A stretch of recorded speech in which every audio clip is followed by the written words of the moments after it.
Topic po natin ngayon, almoranas. Okay? Ang daming tao may almoranas, di ba? Minsan, pag dudumi tayo, mararamdaman nyo, meron parang umuusli doon sa puwet natin. Almoranas ang tawag dyan. So, magbibigay ako ng 10 bad habits, mga bawal gawin kung meron kayong almoranas, pero baka hindi nyo pa alam itong mga bad habits na to. So, yan ang hemorrhoids, di ba? Bakit nagkaka-hemorrhoids muna? Minsan, constipated, buntis. Basta nanganak, di ba? Iri ka ng iri. Kaka-iri ng baby, normal delivery, nagkaka-almoranas. Overweight, mataba, nagkaka-almoranas. Kung meron ka mga varicose, madalas, varicose kasi ugat din yun eh. Halos pareho din ang cause. Madalas nagtatae, pwede rin magka-almoranas. Constipated, matigas ang dumi. Ito, irritable bowel, low fiber diet. Yan ang mga cause. Ganito yung almoranas. Oh. Merong almoranas na external, na sa labas, nahahawakan mo. Merong almoranas na sa loob. Minsan, mas delikado yung internal, dumudugo. Di mo mamamalayan, pero paglabas ng dumi mo, parang may napupunit o masakit. Yan, delikado yan, internal. Minsan masakit, minsan hindi masakit. Pagtingin mo sa toilet bowl, may dugo. Okay?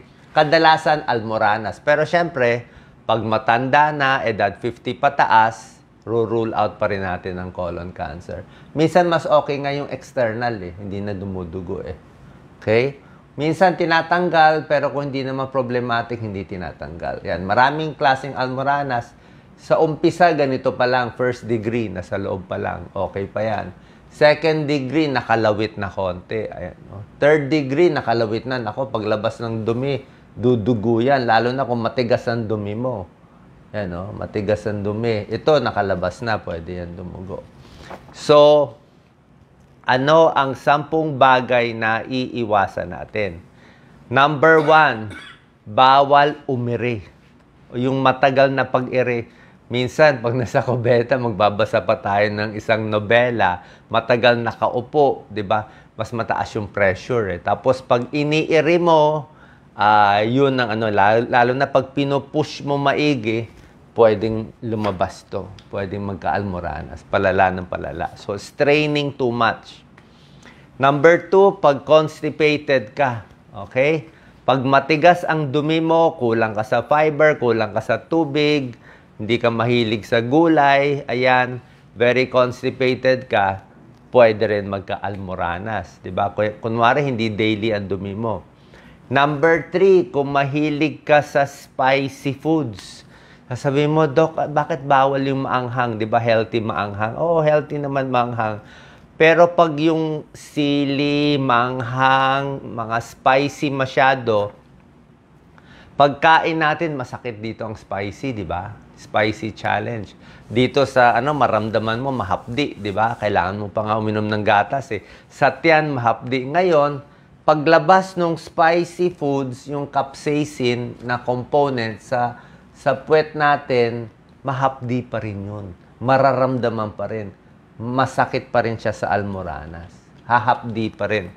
So, spicy at acidic, minsan di rin maganda, pero more spicy.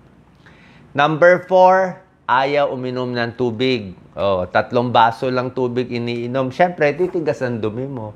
Diba? Paano ba lalambot ang dumi? Kailangan watery ang dumi natin. Kailangan maraming tubig. Recommended at least 8 hanggang 10 basong tubig or fluid in a day. Lalo na pag kailangan natin kumain ng maraming gulay, di ba? Ano ba yung pampalambot ng dumi?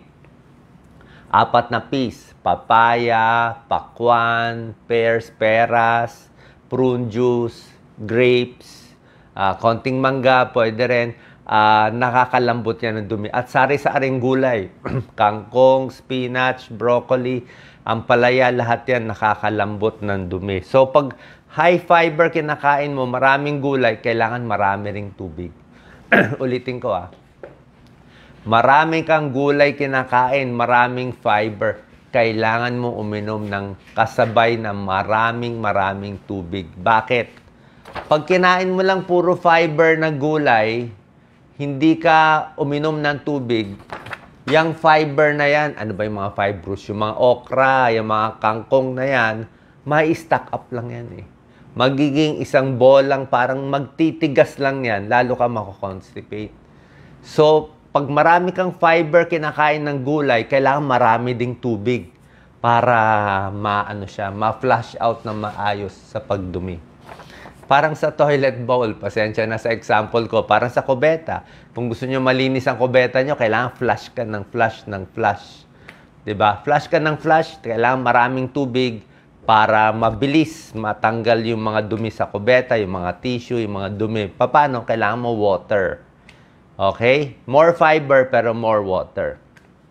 Number 5, sa trabaho mo, huwag umupo ng matagal. Minsan ang studies nga, parang 6 to 8 hours tayo nakaupo sa isang araw.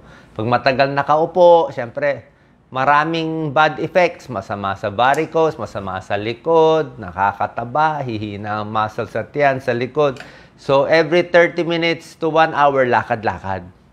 Pag matagal tayo nakaupo, tataas ang pressure sa puwet. At lalong magkakaalmoranas. Ito number 6, baka hindi nyo alam. Yung matagalang pagbibisikleta o pagmomotor.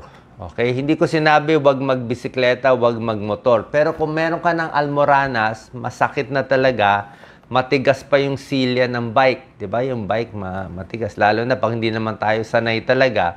Yung prolonged, matagal na pagbabike, pagmomotor, matagal ka nakaupo, pwede mag-worsen. Oo. Baka mabawasan yung blood flow dito sa puwet natin, sasakit pa yung muscle, pwedeng lumala. Number 7 na bawal, pagbubuhat ng mabigat, 'di ba? Pag-ire, hindi okay. So, pag lagi ka nagbubuhat ng mabigat, kalaban mo luslos, hernia, at almoranas. Pag umiri ka, lumalabas 'to eh. Dapat nga, paano ibabalik? Yung iba, kusa, binabalik, o minsan yung iba, hihiga lang, tapos minsan tinataas yung paa. Minsan bumabalik, minsan hindi bumabalik. Pero dapat relax lang, bawas sa ire. Okay, heavy lifting, lumalabas yung almoranas. Masama pa sa puso. Pagbuhat ng mabigat, masama sa likod, pwede pa ma-heart attack. Number 8, sobrang alak. Ang alak kasi nagkakos ng dehydration. Inom ka ng alak, ihi ka ng ihi, magkukulang ka ng tubig sa katawan, titigas ang dumi mo, kaya masama. Number 9, paninigarilyo. Paninigarilyo, hihina ang circulation mo, di ba? Nagbabara yung ugat natin. Yung mga arteries sa smoking, di ba? Smoking, masama sa puso. Smoking, masama sa utak. Pati sa almoranas, hindi rin maganda. Number 10, bawal gawin ay kamutin ng kamutin at minsan nangangati kasi niya. Nangangati. So, laging kinakamot, laging dumudugo, hindi rin maganda. Ano gagawin kung masakit? Palambutin ng dumi, yun ang pinakakailangan. Minsan hot seats bath, yung mainit lang, uupo ka sa mainit para kumalma lang siya. Yung iba nag-ice pack, pwede rin. Ang tissue nyo dapat malambot o dapat tubig na lang.